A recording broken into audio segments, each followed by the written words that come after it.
स्वागत है दोस्तों। आइए सुबह सुबह हिंदी साहित्य के रीतिकाल से संबंधित महत्वपूर्ण प्रश्नों को हल करते हैं। ये प्रश्न सभी प्रतियोगी परीक्षाओं की दृष्टि से बहुत महत्वपूर्ण हैं।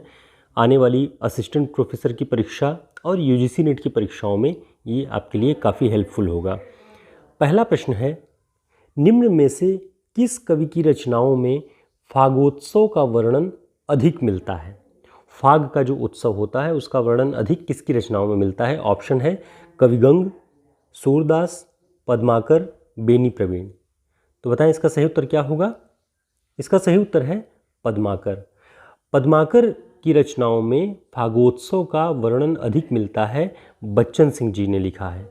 आगे वे क्या लिखते हैं उसे आप ध्यान से देख लेंगे तो आपको ये बात हमेशा के लिए ध्यान हो जाएगी कि पद्माकर का काव्य सौंदर्य ऋतुओं और त्योहारों के साथ जीवन को मिलाने में है। यानी उनके जो काव्य का सौंदर्य है वो इसी बात में है कि कविता में वो ऋतुओं और त्योहारों को जीवन के साथ मिला लेते हैं। इससे उसमें रस आ जाता है, जीवन जीने योग्य बन जाता है। बुंदेलखंड के लोक जीवन में फागोत्सव का विशेष महत्व है। यानी पद्माकर जी, इनका संबंध बुंदेलखंड क्षेत्र से था, ये भी आपको ध्यान रखना है। मध्य प्रदेश की असिस्टेंट प्रोफेसर परीक्षा में से पूछ लिया गया था। तो उनके जो बुंदेलखंड में लोक जीवन में फागोत्सव का विशेष महत्व है। उनकी रचनाओं में बसी यह लोक संस्कृति काव्य को उल्लास के रंग में बोर जाती है। उनकी रचनाओं का मूल स्वर इसी उल्लास और मस्ती में है। यानी पद्माकर का जो काव्य है वो इसी उत्सव के रूप में, त्योहारों के रूप में जो उल्लास है, मस्ती है, उसी के बीच की वो कविता है। ये बच्चन जी ने लिखा हुआ है। उसकी पंक्ति का एक उदाहरण आप देख सकते हैं कि उधम ऐसो मचो ब्रजमय सब रंग तरंग उमंगनि सिंचय। ये पंक्ति देखिए, इसको पढ़ने के बाद आपको लग जाएगा कि किस तरह से फाग के उत्सव से तरंग है, उमंग है, और उस उमंग और तरंग से अपने हृदय को सब सींच रहे हैं। तो इसमें ये वो दिखाई पड़ता है। अगला प्रश्न है, भाड़ों के हंसी मजाक और हल्के स्तर के निंदात्मक हास्य रस को केंद्र में रखकर किसने रचनाएं की हैं? ऑप्शन बेनी बंदीजन, बेनी प्रवीण, पद्माकर, कविदेव। इसका सही उत्तर क्या होगा? इसका सही उत्तर है बेनी बंदीजन। तो भांडों का जो एक परंपरागत जो उनका कार्य है, जो गीत है, जो नृत्य है, लोक नृत्य, उन सभी को केंद्र में रख करके हल्के मजाक और निंदात्मक रस को केंद्र में रख जो रचनाएं लिख रहे थे वो बेनी बंदीजन थे। इसे आपको ध्यान रखना है। और इस प्रकार की रचनाओं को भड़ौवा कहा जाता है। ठीक है, ये बच्चन जी की पुस्तक में लिखा हुआ है और उर्दू में इसे हज़्ब कहते हैं। ठीक, और इनकी जो रचना है उसका संग्रह का नाम है भड़ौवा संग्रह। तो इसे भी ध्यान रखिएगा क्योंकि इस तरह के भी प्रश्न पूछे जा सकते हैं। आगे बेनी बंदीजन का जो एक और संग्रह है अलंकार ग्रंथ, उसका नाम है टिकैत राय प्रकाश। ठीक, टिकैत राय जो राजा थे, सामंत थे, उनके यहाँ ये रहते थे और उन्हीं के नाम से एक अलंकार ग्रंथ उन्होंने लिखा, टिकैत राय प्रकाश नाम से। ठीक है, इसे भी ध्यान रखें। अगला प्रश्न है, रीतिकाल का इकलौता कवि जिसने ग्रामीण संस्कृति के विरुद्ध घृणा की अभिव्यक्ति की है। ये हमने आपको पहले भी बताया हुआ है अपने प्रैक्टिस सेट में कि रीतिकाल का कोई ऐसा एक इकलौता कवि है, अकेले वही है जिसने ग्रामीण संस्कृति के विरुद्ध घृणा की अभिव्यक्ति की है। तो वह व्यक्ति कौन है? ऑप्शन देखें, चिंतामणि, बिहारी, मतिराम, पद्माकर। तो इसका जो सही उत्तर है वह है बिहारी।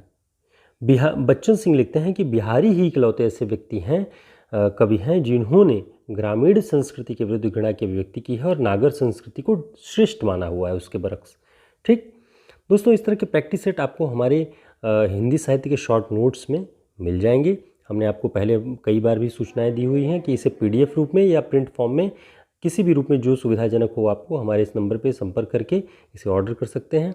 आपको इसमें एक पूरा हिस्सा इस पुस्तक का ऑब्जेक्टिव क्वेश्चंस, जिसमें भाषा विज्ञान, पुरस्कार, काव्यशास्त्र, अलग अलग पूरे जितने प्रश्न पूछे जाते हैं हिंदी साहित्य से संबंधित वो मिलेंगे।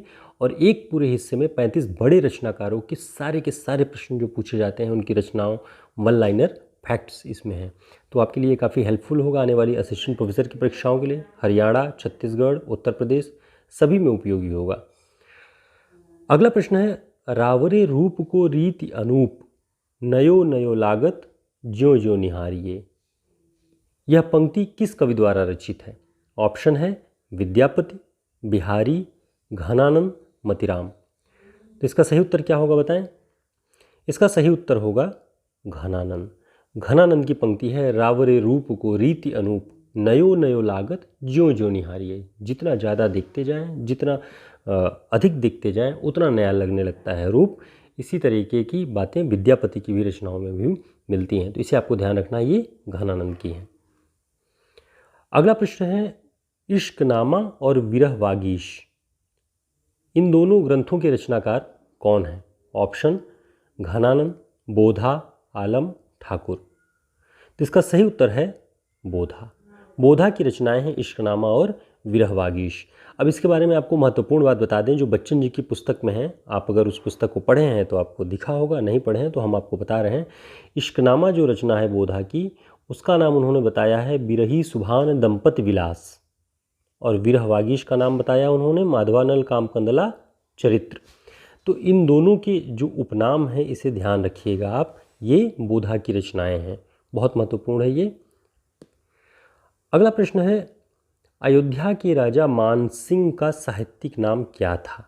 ऑप्शन ठाकुर जी, द्विजदेव, कविदेव, कविभूषण। तो इसका सही उत्तर है द्विजदेव। अयोध्या के राजा मानसिंह थे, वो द्विजदेव नाम से साहित्यिक रचनाएं लिखते थे, और उनकी दो प्रसिद्ध रचनाएं हैं, आप सभी जानते होंगे, श्रृंगार लतिका, श्रृंगार बतीसी। तो ये दोनों रचनाएं अयोध्या के राजा मानसिंह के रचनाएं हैं, द्विजदेव उनका उपनाम था, इसे आपको ध्यान रखना है। दोस्तों, इस तरह के प्रैक्टिस सेट हम आपको लेकर के मौजूद रहते हैं, ताकि आप प्रतिदिन ऐसा नहीं कि हम 150-200 प्रश्नों का ही सेट करवाएंगे। हमने इसके पहले भी मैराथन क्लासेस कई सारी करवाई हैं, उसके बावजूद हम प्रतिदिन 5 से 10 प्रश्नों का जो एक हमारा सीरीज़ होता है, जिसमें हमने कई सारे पॉइंट्स भी नोट करके आपको नीचे देते हैं हम, तो वो इसलिए ताकि आप प्रतिदिन जब सुबह उठें तो 10 से 12 मिनट के अंदर, 8 मिनट के अंदर एक शॉर्ट वीडियो में कई सारे पॉइंट्स अच्छे से तैयार कर लें। जिस तरह से आप करंट अफेयर्स की क्लास करते होंगे, उसी तरीके से हिंदी साहित्य की भी क्लास प्रतिदिन थोड़ा थोड़ा करके आपकी तैयारी बेहतर हो जाएगी।